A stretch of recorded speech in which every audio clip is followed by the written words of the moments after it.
So welcome, Marcie. Everybody, I am so excited to share Marcie Tucker's story with you. She is the founder of 99Agree, and she has a doctorate in the field of education, really focusing on college students. And until I met Marcie, I had no idea that this was even a field out there. So I'm so excited to talk to her today because she has presented on roommate relationships, and her research is at basically an she's shared her research in international conferences on campus housing over the past 10 years. And she's a recognized expert in roommate relationships, communications, and conflict resolution. And I have to tell you, Marcie, and welcome, to today's conversation. I cannot wait to share your badass journey with everybody. But like when I saw what your company was all about and to have you on this call, it's just so amazing because I've had several roommate situations. Yes, everybody does. In my past. And so first, I would love for you first to just share with the listeners, like, how did you come to this business model and launch your company and really find this passion to assist roommates in communicating well and creating a cohesive living space? So I'd love to hear how you got here. Oh my goodness. Thank you so much for the warm welcome and just the opportunity to, dialogue with you. So it starts out in 2009. I was working at a university here in Colorado, the University of Colorado Boulder, and a student came to me and said, I need to talk to you about your matching because I am not feeling this. I'm in a triple, and it's not working. Mm-hmm. And so he also had a computer science background.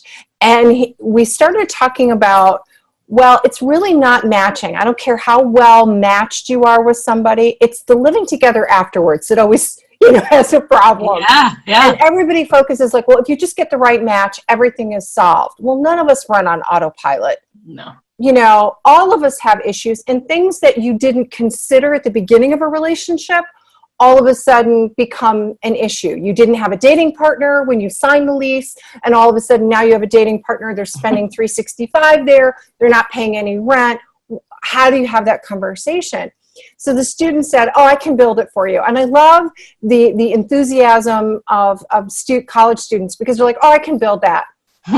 And in 3 months, we had our first minimum viable product, and we launched it on campus to 7,000 people. And we thought, oh my gosh, how are they going to like this? And what the feedback we received was, I get this now, because most students today, most of this generation has never had to share space. So 90%, when I would go into orientation and talk to parents and students, and I would say, how many of you have had to share space? Nobody raised their hand, like maybe 5-10 people. So the sharing space, this thing, and I don't care whether you're a domestic student or international, you want your own space. Mm-hmm. And we get really put out, and particularly at the price points now that we are paying. When the cost of a university education was a Chevy, who cares? Oh, sure, I'll figure it out. I have a great deal of tolerance. Now the cost of a university education is a Lexus, a Tesla, a Hummer, you name it, whatever you're doing. And you're paying on that. So you have less, willingness, tolerance to tolerate bad behavior or poor roommate relationships. And that carries over into apartments and, the whole sharing economy that we are really, in right now. Yeah. So it was this idea. And so I started talking at university conferences, and I said, well, what do you guys think? And how should we do it? And students gave us their feedback. And they're like, Marcie, we still don't even understand what you're talking about with room norms. We still don't get that. And I'm like, you're kidding me after all of this. So when we talk about what our tool does is, if you and I were going to live together, we would create a profile, for lack of a better word. And then we compare the answers to give you a starting off point. And we say, hey, based on your answers, this is where you should start talking. And here, by the way, here's some sample rules. And for that, that was like, oh, now I get what you're talking about. You're replacing your parents with, well, how do I actually live in this space? What irritates me? What doesn't? And believing me, we all know other people irritate us. And anybody who says, I can live with anybody, I would challenge that, because maybe you can accommodate a lot, but at some point you're going to have this blow up. And the other thing that happened to me was I didn't handle conflict really well growing up. I'm not one of those that was like, oh, I love to get in there and mess around. I was like, okay, what are the rules? What do I do?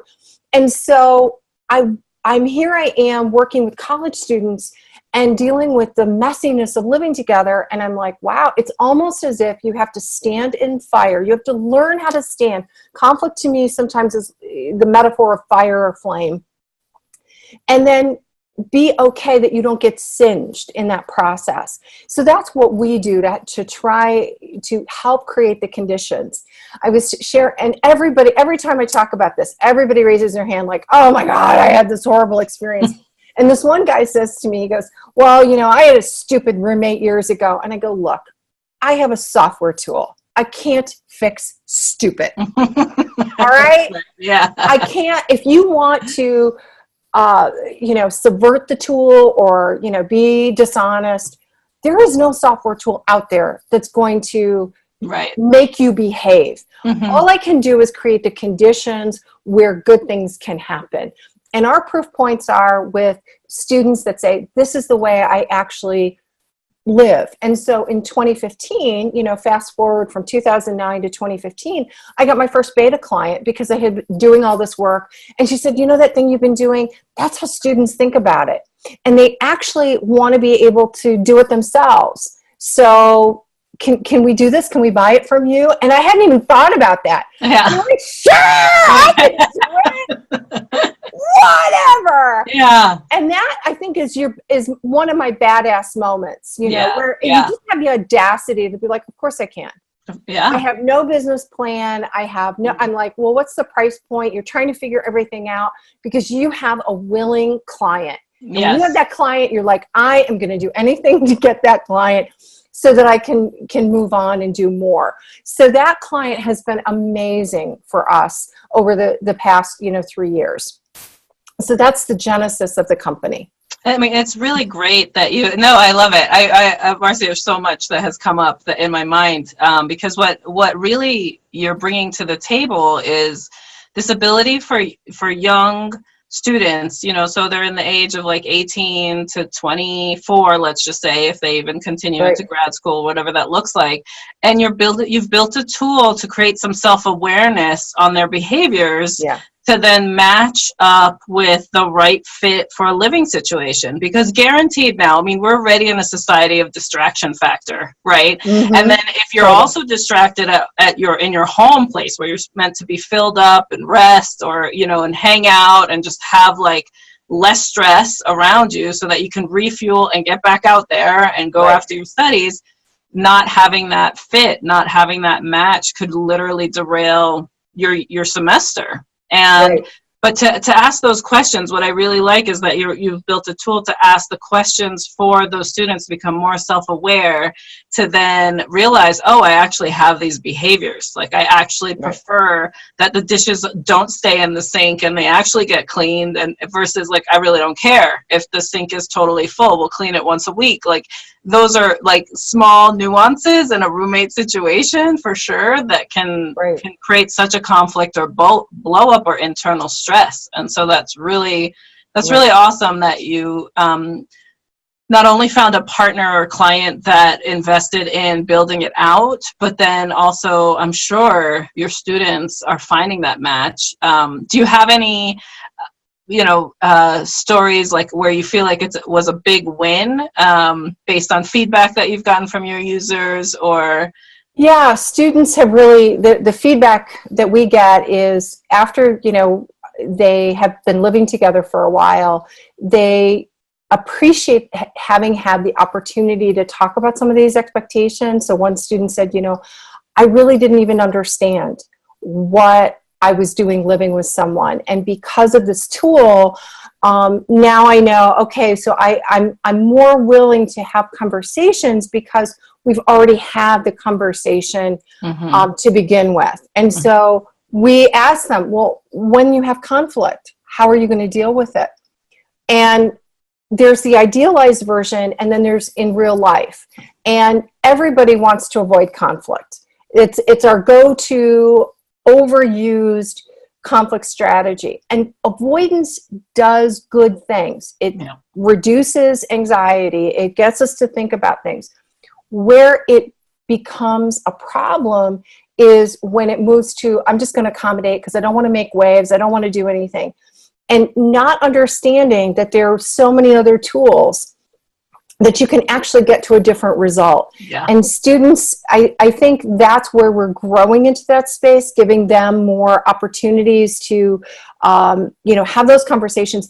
And then what we realized is we needed to game it. We needed to make it fun so that as you do these things, this is, really enjoyable. So those were things that were unexpected ahas when we thought about how do we help students, not just at the beginning, but all the way through the relationship, engage with us. And those are things that you have to get out there to again, when you're on this entrepreneurial journey, at some point you get out there and you mess around and you make mistakes, and your clients may not like everything that you do, or they're frustrated, and you have to stand in there. Mm-hmm. And as a founder, I don't have anybody to go to. Right. It's me. It's me, or it's me, or it's me. And there are things like, I don't want to deal with that. I want everything to be perfect. And maybe there's some of you that have that perfection, complex like I do. You're not going to be perfect. And part of 99Agree, when I chose the name, I was trying to think very intentionally about what I put out in the world, because I also know what I want to get back. Right. We deal in agreements. We want to deal with places where people are in agreement. The other thing is about 99 is a humanitarian number in numerology. So we're about transforming human consciousness. And then you think about 99Agree. Well, I'm not about perfection. I'm never going to get 100% agreement on anything. Mm-hmm. What is the minimum that we can, as a group of roommates, agree to that we can be successful at? And it's trying to help them understand that. So the other part is to be okay. You're going to make mistakes. You're going to have failure. You're going to feel foolish. I can tell you, I'm going to be vulnerable. Honestly, at times I cry because I so want to please. Those things don't go away just because you are now CEO and founder. Like all of a sudden, like, oh, boom, somebody waved the wand and here you are. No, all of that comes with me. Mm-hmm. But there's also something of the quiet and the learned experience, the knowledge you get, and I'm sure you have felt it as well. The more you do, it's knowledge that you have earned through hard experience. Right. And it's your truth. And I always say it's truth with a small t, not a capital T. Mm-hmm. It's your truth. Yeah. And you speak your truth with care to anybody that asks. So, my journey is my journey. Your journey is your journey. And other people will have that. And we hope that will inspire people that it's worth it to take this step. But it's hard. It is hard, but it reminds me of a tool I use in my leadership coaching practice, where I always, when I bring a leadership team together, one of the first things we do is come up with an operating agreement on like what's going to happen. How do we show up not only for the good meetings, but when it goes downhill, when there's conflict, when it's not working well, what actions do you plan to take, and how are you going to communicate with each other, and how are you going to hold the space? Because you never know when it's going to hit. But if you could set it up front, just like you're doing, and you're creating this 99% agreement, right? Because it's not about perfection, but it's about having the tools in place to pivot the right way so that you can move on. And I love that. And I love that you're giving this awareness to such a young age group, mm-hmm. because the sooner they learn this method, they could repeat it over and over again with any agreement they make going forward, which is beautiful. It's mm-hmm. It's such a great learned skill to have at a young age, because I mean, I can literally remember still to this day roommate conflicts that could probably have been managed better. You know, like not as much drama as there was, as there was. And if, you know, I had this type of tool or skill set up front, I probably would have handled it different, and so would have the other person, you know, or people, you know, especially when you're in 3 people, 4 people, like those are 4 different energies coming together that need to agree on how to move forward. And I love that. I love that. Right. And college students have a really informal culture. And so they tend not to feel that they need to address these things. You know, I don't want to make waves. I'll look that I don't fit in. And what we're really trying to do is give access to everybody, just like you do with your coaching sessions, to understanding that you are responsible for what you put in that room, what you take out of it, how you bring people into that space, because you're right, everybody has, your freedom ends where mine begins. And I like to think of that penumbra, if you will, of shadow, where it's not totally in the sun, it's not totally in darkness, but it's where light and dark play together, because we all, in anything, it's human. we bring the things we do well, and we bring the things we don't do well. And we want to talk about that messiness, but it can be very risky and unsafe if, you know, another thing that, you know, some students are struggling with in colleges, we know, is their mental health issues. So how do I talk to you about my mental health issue? Well, maybe you haven't had to deal with that, so I'm going to freak you out. Or maybe I'm dealing with my own sexual identity, and how do I come out to people? And again, or maybe there are other things politically or whatever that make you feel like I'm not going to be seen the way I want to be seen. And that's what, again, I'm trying to provide the conditions where you can have a productive conversation about it, so that it's not, I have to protect me, I have to hide, I can't be in that space. Because you're right, when you go home, I want to be able to kick back, and you spend more time with your roommates than anybody else. Yeah. And it's one of the top 5 reasons students leave school. And so it's due to unresolved roommate. It's a traumatic event. Yeah. And so we're trying to do a whole bunch of things to say, okay, how do we do this better?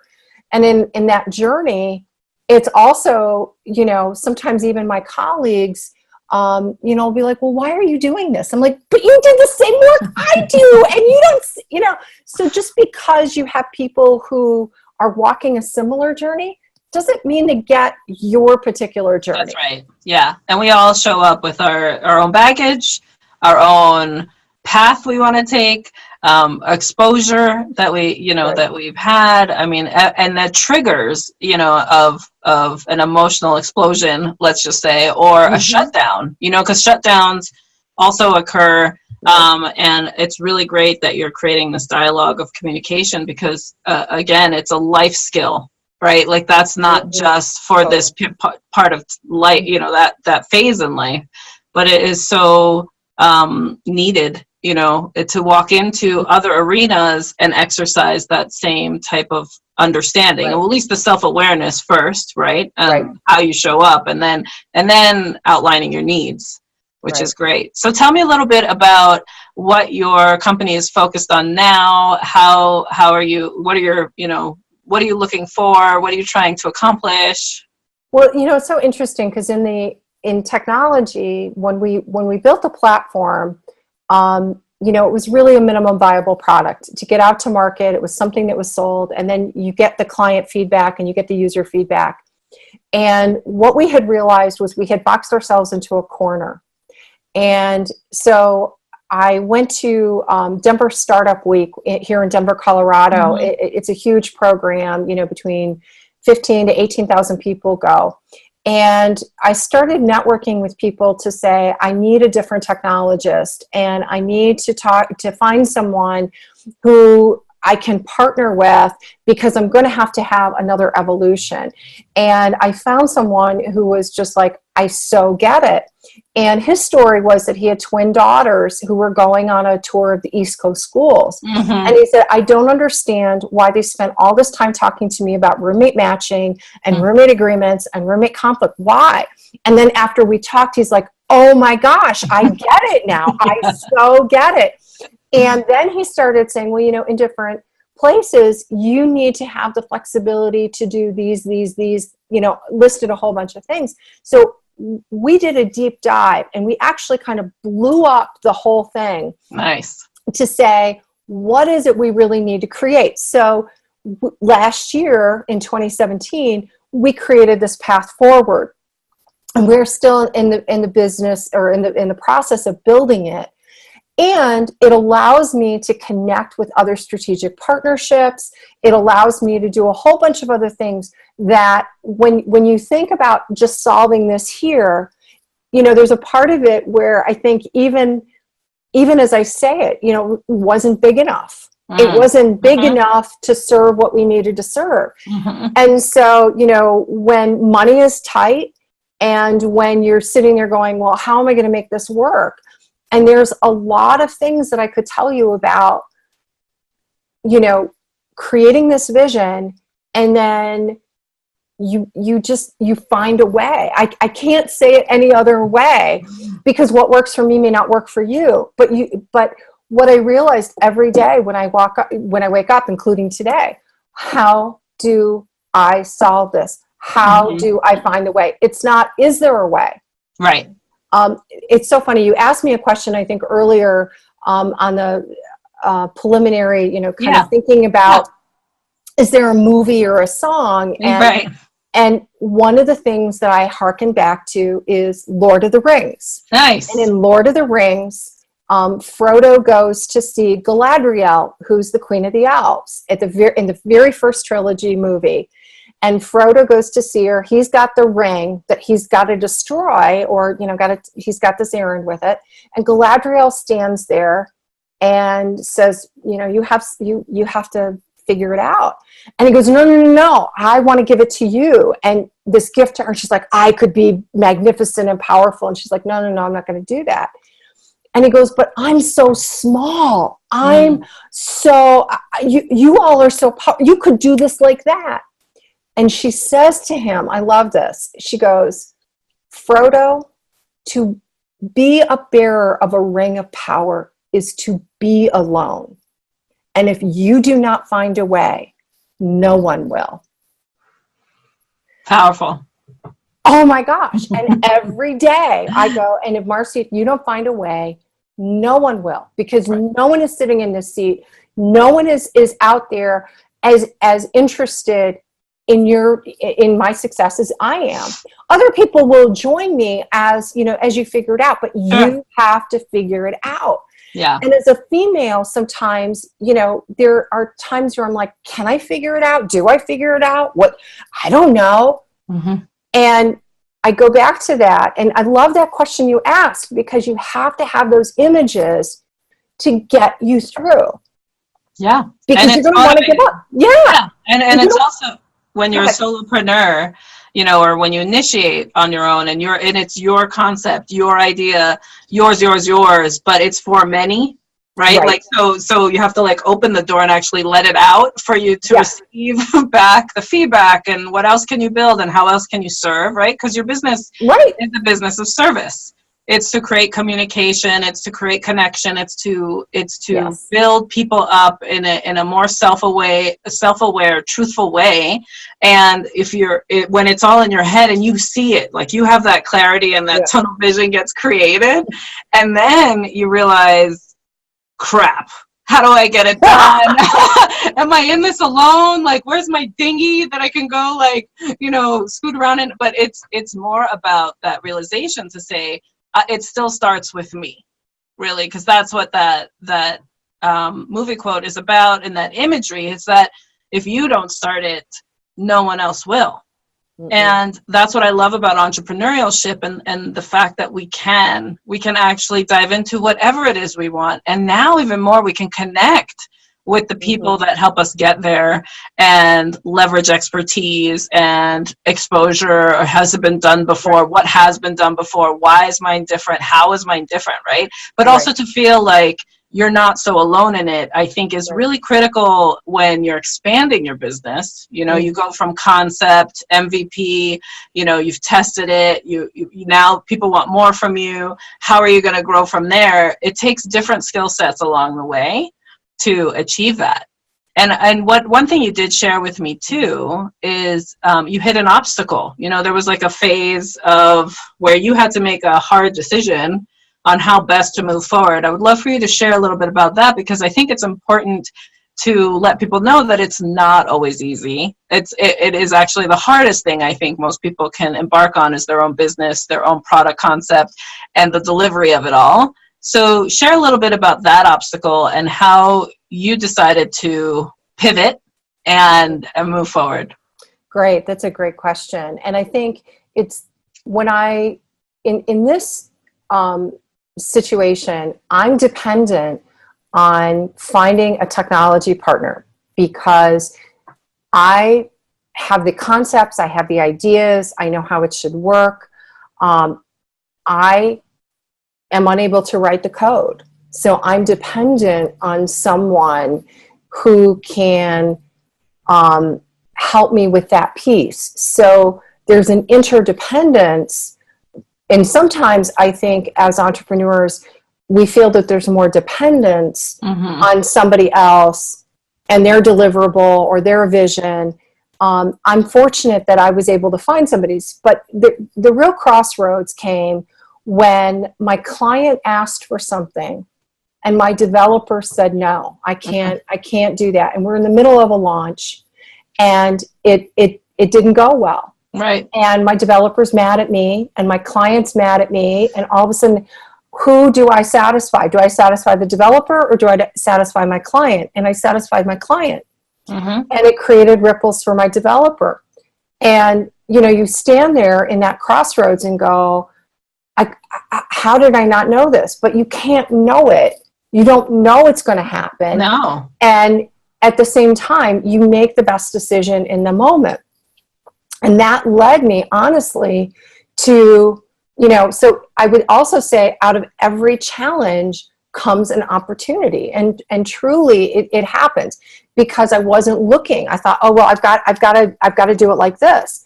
And when that constraint was released, it was like, okay, you can do anything. Now figure that piece out. So sometimes in the struggle, there's something constraining, and it could be someone's, you know, like, I don't really believe in your vision. Okay. You don't have to. Right. You can step aside. And sometimes the greatest thing people can do is step aside for you. Because if they're going to be an impediment to future growth, that is the best gift you're going to be given, I think. So it forced me to do that. Now, again, you say, well, so then really what happened? I was able to find some other resources to fill in until I was able to create this new version. And so everybody along the way is a gift. They give me something. I learned something, things that I was good at, things I wasn't as good at. And so for me, it's also trying to say, okay, how do I minimize those things that I'm not good at? And that's also by finding someone who has bandwidth to do that thing. Yeah. So my technologist that I have now is really amazing, because he has the bandwidth to help me with those things. And the other person did not, but not their fault, just not what they were scaled and able to do. Yeah. And so I really appreciate the fact that, you know, they said, hey, you need more help than what we can do for you. Yeah. You know, that's hard to hear, particularly when you're like, but I need you. And you have to let go. You have to let go. And so it's also in that letting go, in that place of incredible uncertainty. Yes. That you find, again, the strength. And so sometimes people will look at me and go, well, wow, you have so much strength. And I'm like, well, if you had seen me, 2 years ago, I was a puddle on the floor. Now I feel much stronger. I feel I have better connections. I'm consciously looking outward, and doesn't mean everything is great all the time. No, but you've been through enough cycles to now have a stronger muscle in the game, basically, right? Like it's from learnings, which is great. And one of my favorite things you said, because I tell people this all the time, and in my practice too, is, you know, to let go of what doesn't serve you anymore, right? Like I coach a lot of people through from startup to grow up phase is what I call it. Because it's like, you know, you just started to walk when you're initiating your initial platform and the proof of concept and what's going on. And then there's this grow up phase. It's like, okay, now that's been proven, but now we're getting demand for more. How do we serve that? Right. What's my capacity? What is my skill set? What do I want to be doing as the CEO of this company? And where are the gaps? And how do I go find them? Right. So it's beautiful that you sharing that exact experience, because I think it's so important for other entrepreneurs to hear that it takes an assessment to decide what should you want to continue moving forward with, what needs enhancement, and then what needs to be let go. Right. And it's over and over and over again. Like if that check-in can happen on a quarterly or biannual basis, the performance of that company and the service to your clients becomes much more efficient, and also everybody is on the same page that you bring together to deliver it. So, you know, I really appreciate you sharing that difficulty, because it's not easy by any means, but so worthwhile to then get into that next phase of where you want to take your business. And also that service to the client, you know, for continuous, especially too, if you started out where it's part-time, like people are servicing your business part-time. It's not their full-time commitment. Right. You're not getting then full-time energy back. It becomes the struggle of when do you invest to build that full-time team out, and how do you build that deliverable up as well.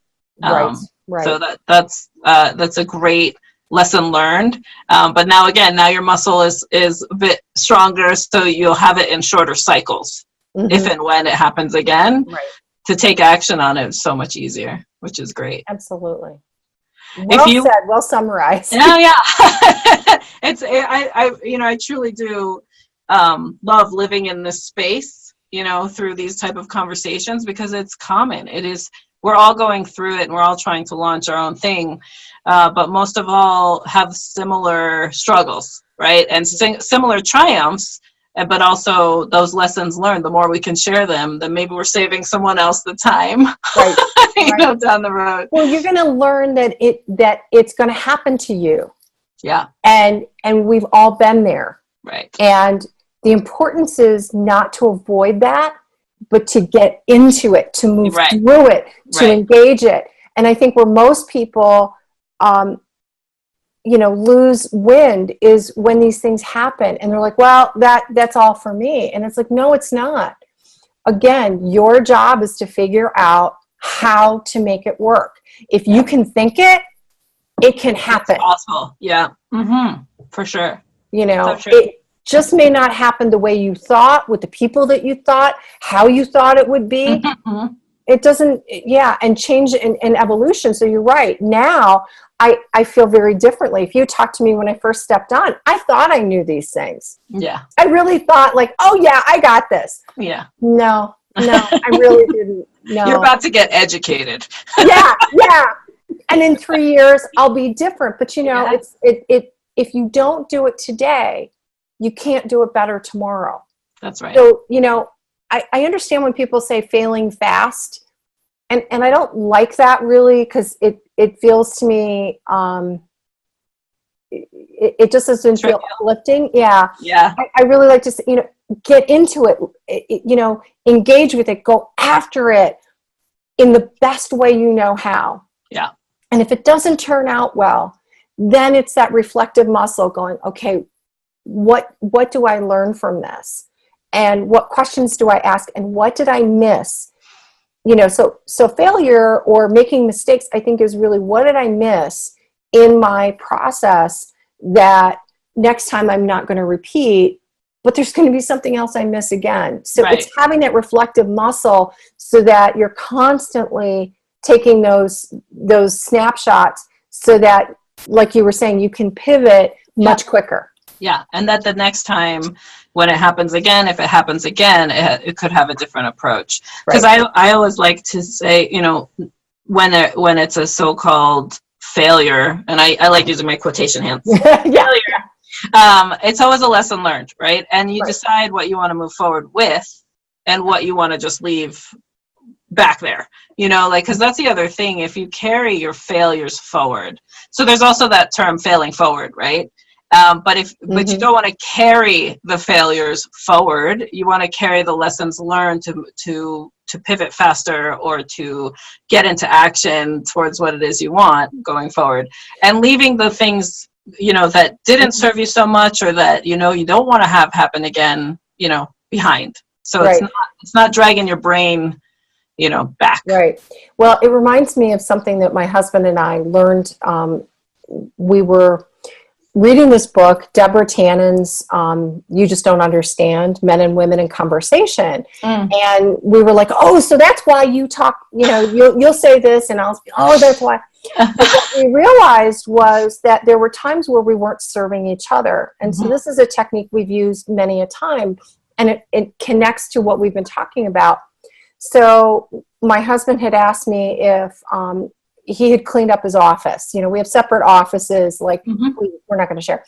But he said, I want you to see what I've done. And I walked into his room and I'm like, okay, well, why is that not here? What, you know, what's going on?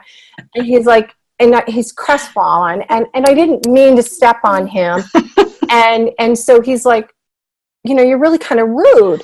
And we stopped and we said, so how could I have done this better? And we talk about it, and he goes, well, I really only wanted you to see what I had done well. Yeah. Can you just affirm what I did well? I know there are other things that I need to do better. And can you honor that? I was like, I can do that. So we walked out of the room and we did the whole role rehearsal again. He said, hey, Marce, you know, I just did this. I went in and I'm like, oh my gosh, this is so great. Show me everything that you did. And the reason is that in your in your brain activity, we want to replace the bad thing with the right way. So that's what I'm anchoring to, not the bad way. So you have to rewrite it very quickly. And I shared that with somebody who deals with conflict resolution, and they're like, you and your husband did that in the middle of an argument? Yeah, you put it on pause. Yeah. Do you know how rare that is? And I'm like, well, we don't want to hurt each other. You know, it's not about, you know, if you're not doing for your partner what they need, you need to figure out, well, how do I do this differently? And it's the same thing with a lot of things that we do. So getting to your point, I want to know, okay, how could we have done it better? Let's practice that, because I want to remember better. I don't want to remember the pain. I want to let that go. Yep. So that's a really great point. And that's really great that, you know, because I think the hardest emotional relationship is a marriage. Yeah. You know, like where you really do, you're living with that person. It's that agreement too. But then if you could take that interpersonal knowledge and actually put it into work partnerships and have that same respect and that same kind of understanding for that replay, to say, hey, you know, like, time out, I think we could do this a little better right here. This is what my needs are. What are your needs? Okay, great. Let's replay and do that actually in a work environment too. Like, the game changes with those skill sets, which is beautiful. Absolutely. You love that. Yeah, it's beautiful. I mean, just coming in as who you are and being in a place to express when it doesn't feel right, as opposed to it festering. Because that's the other thing that happens in work environments, or even for entrepreneurs who hang on to something that isn't really propelling them forward or changing that behavior, like you said. It can literally feel, you could start to get stunted and your mood starts to change, and then how you show up starts to change, and then all of a sudden you don't feel safe and you don't feel like you can express your needs in that space. And I think that's awesome, a tool to share with people, what you just shared, because it's so pertinent. And then, side note, you have separate offices. My husband and I have separate bathrooms. I can't. So, but in that case though, it's like there's an environment. When you combine your environments Right. and what you're comfortable with, similar to what you do with 99Agree, and you help bring that up for your students. I mean, it's beautiful. It's Thank just you. like you're creating that dialogue. But again, that skill set at such an early age is huge. And then to service not only institutions and their students, but really those students now learning that skill again and figuring out how best to move forward and how to tweak it going forward. Right. That's awesome. If you were to give yourself advice for the younger, I want to change the question. It intrigues me that you come from education, and you have a doctorate in that, and then now you've dipped into technology, managing the products that you've come in from your talks and the impact you've had through your trainings, etc. Did you ever think that you would be in a tech-based company, in what you're providing?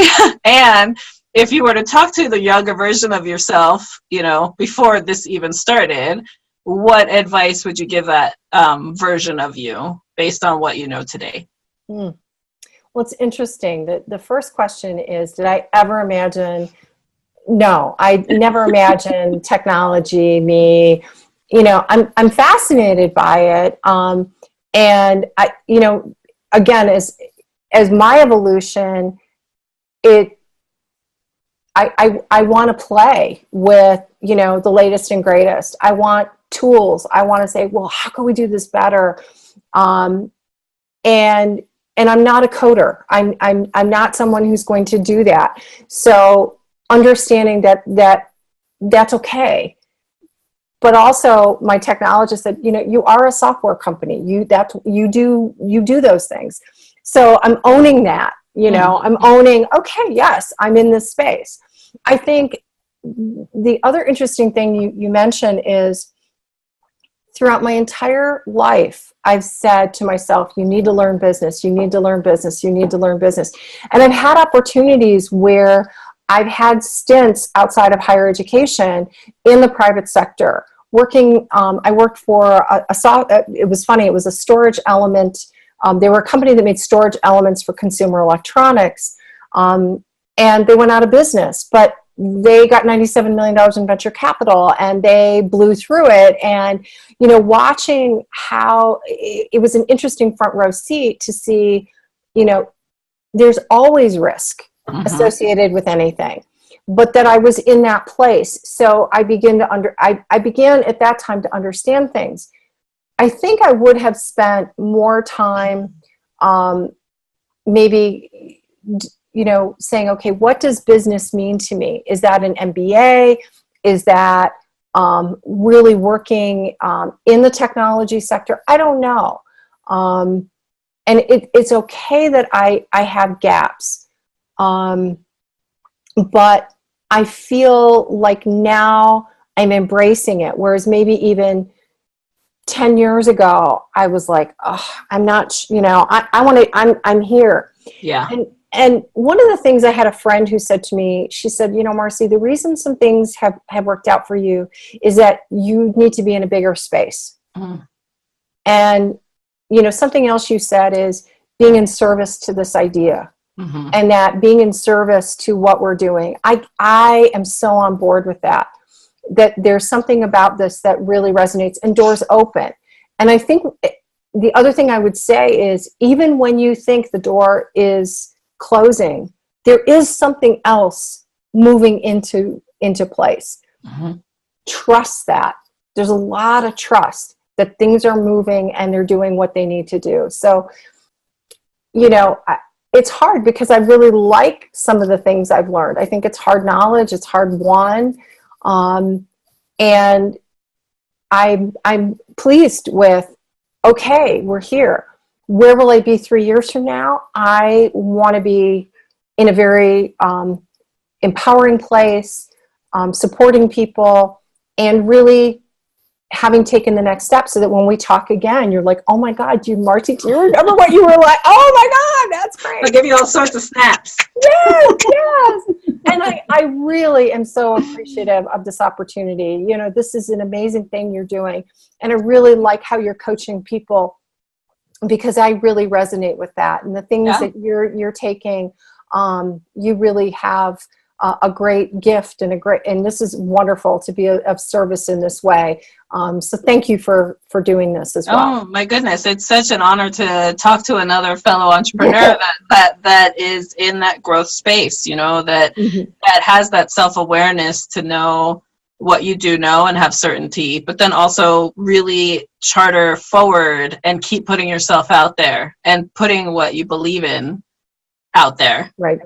And so it's my honor. It's honestly my honor to hear your badass journey, and would love to just share with our listeners here, you know, how do you define what a badass is? It's a great question. I think it's people like you, it's people like me, it's anybody who has a bold, audacious idea and you have no freaking idea how you're going to manifest it.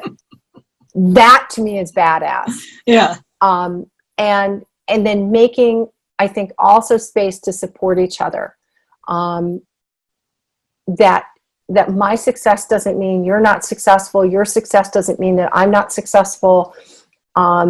Being a badass is also recognizing each other's brilliance, making room for that, making space for that, challenging each other, but speaking our truth with care and creating a community that wants to uplift everybody to feel what you feel, what I feel. That to me is being a badass. That's beautiful. I thank you for sharing that, because I love using the term because it has this energy to it, you know, that it's in action, you know, like a badass is in action. You know, badass doesn't sit back and like, I'm just going to receive, you know. Right. So that's why I chose the term with a lot of what I'm doing, because it's exactly how you just defined it. You know, it's someone who is self-aware and then gets into action towards what it is they desire, what they want to put out into the world. Like even though they don't know it and they might see fear, they still break through and get into it. Like you keep saying, you know, like get into it. I love that, because it's truly it. It's like, go stand in it and know it. Don't just think about it. Right? Know it, feel it, be it. And I love that. I love that. So I just want to acknowledge you. Thank you. And really appreciate what you're putting out into the world. Meeting you has been tremendous. And I cannot wait to see how your badass journey continues as you go forward, Marcie. This has been an amazing chat. And I know our listeners benefit from your knowledge, but I would love for them to know how to reach you. Where do you want them to find you? Like how would you like people to connect? Absolutely. I'm happy to have anybody email me at Marcie, and it's spelled MARCIE, at 99agree.com. You can follow me on Twitter, and it's at DRMS Tucker. And on LinkedIn, I'm there as well. But you're more than welcome to reach out in any of those ways to share anything that you'd like to share. Happy to support you as well. That's beautiful. Thank you. And we'll put all your information in our show notes so that our listeners can find you with ease. And again, thank you so much for your time, Marcie. This has been such an amazing conversation. Great. Thank you.